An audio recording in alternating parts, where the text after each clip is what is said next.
श्री शिवाय नमस्तुभ्यं।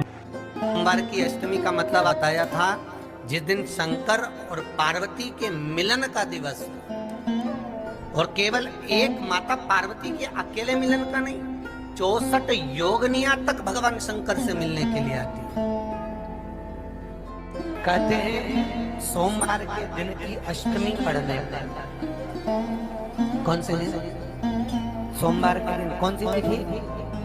जम के बोलो, अष्टमी।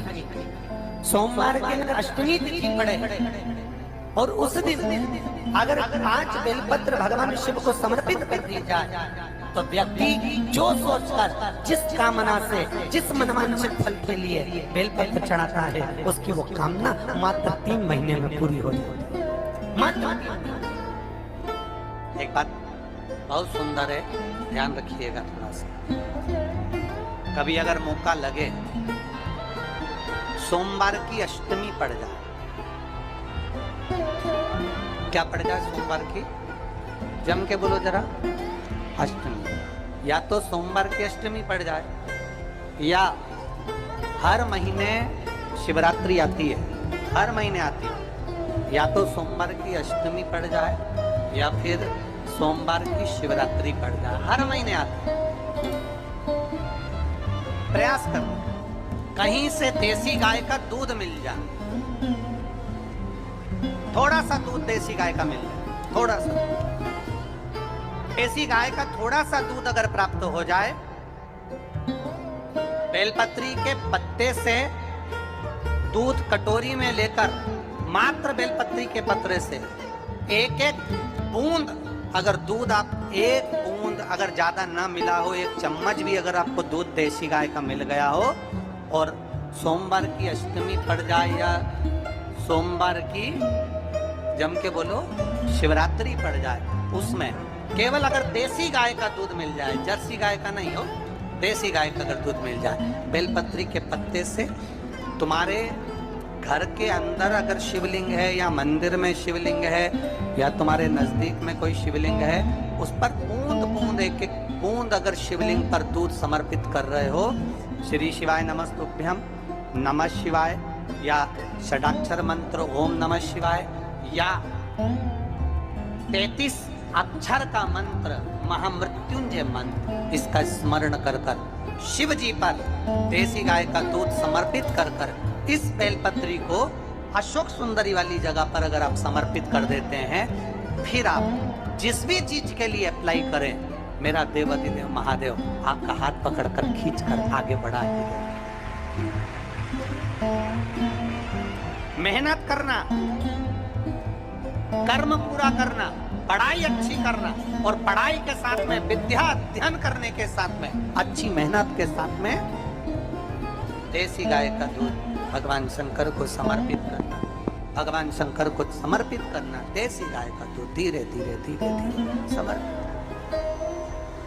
भावों के साथ अब समर्पित, देसी गाय का दूध एक एक बूंद समर्पित करें, धीरे धीरे समर्पित। और देसी गाय का दूध जब धीरे धीरे समर्पित करें, बड़े रास्ते से, आनंद से धीरे धीरे जब आप समर्पित करेंगे, बेलपत्री वही दूध में सनी हुई बेलपत्र अशोक सुंदरी वाली जगह पर, उस समय पर डंडी का भाग शिवलिंग की ओर नहीं होना चाहिए, उस समय पर डंडी का भाग जहाँ से पानी बहकर जाता है अशोक सुंदरी की ओर से, वहां पर होना चाहिए।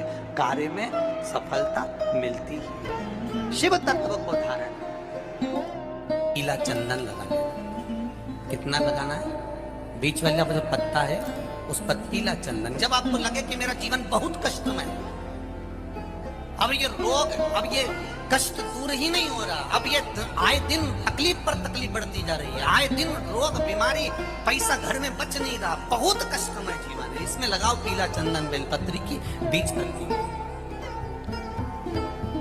महाराज, और बीच पत्ती पर जब चंदन लग जाए, लगने के बाद में ये दोनों पत्ती पर लाल चंदन लगा लीजिए। इन दोनों पत्ती के बीच में जो डंडी का भाग होता है, आपको कहा था, आपको स्मरण में होगा शायद, हमने जब बेलपत्री की महत्वता बताई थी तो उस बेलपत्री की महत्वता में कहा था, ब्रह्मा विष्णु महेश ये 3 हैं, बोला था। बीच में ये बड़ी पत्ती से लेकर जो 2 पत्तियां होती हैं, इनके बीच में जो जगह बचती है, इसमें माँ पार्वती के 64 योगनियां, माँ पार्वती अपनी पूर्ण सिद्धि के साथ में जितनी भी देवी के स्वरूप में, वो माता 64 योगनियां देवी के स्वरूप में यहाँ पर विराजमान होती है।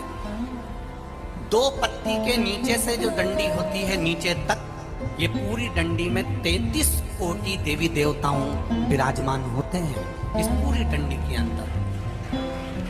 तो ये बीच वाली पत्ती है, ये जो बीच वाली पत्ती का जो भाग होता है, इस पत्ती के भाग में शहद का प्रयोग कर कर, यहाँ पीला चंदन, लाल चंदन, शहद का प्रयोग कर कर, इसी तरह से पकड़कर ये बेलपत्री की जो डंडी है वो अशोक सुंदरी पर जब आप समर्पित करें तो जहां से जल बहता है उस ओर पर इस पत्ती को चढ़ाकर केवल आपके हृदय की बात कहकर देवाधिदेव महादेव से कोई भी शिव जी का मंत्र, पंचाक्षर नमः शिवाय, षडाक्षर ओम नमः शिवाय, श्री शिवाय नमस्तुभ्यम, या महामृत्युंजय मंत्र, जो शिव का मंत्र हो आपके पास में, उसको बोलते हुए देवाधिदेव महादेव को धीरे धीरे जल की धार चढ़ाना प्रारंभ करो।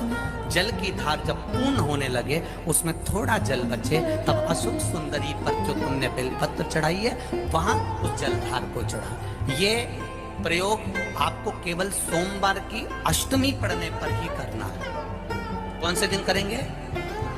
जम के बोलिए जरा।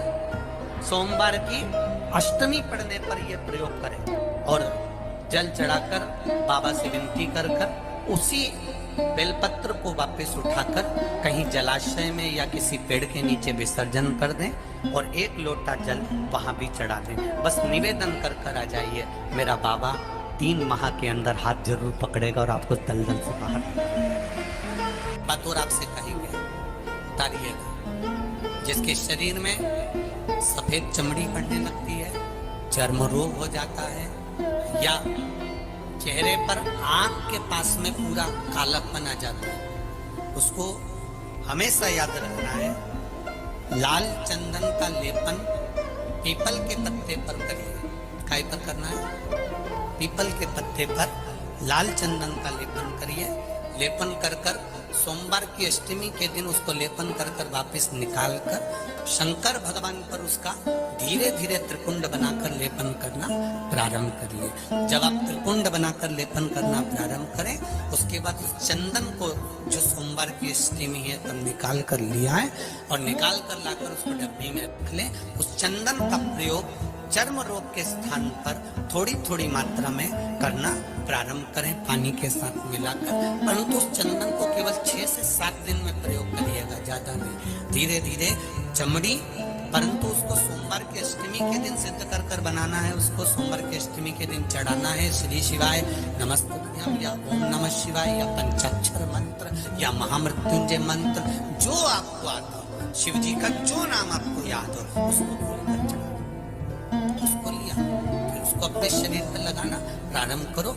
उसका फल आपको 15 दिन के अंदर धीरे धीरे धीरे धीरे प्राप्त होना प्रारंभ। लाल चंदन का प्रयोग शिव जी के लिए अवश्य। सोमवार के अष्टमी के दिन अशोक सुंदरी वाली जगह, सबको मालूम है ना अशोक सुंदरी की जगह, अशोक सुंदरी वाली जगह पर 7 हल्दी की बिंदी रख दी जाए।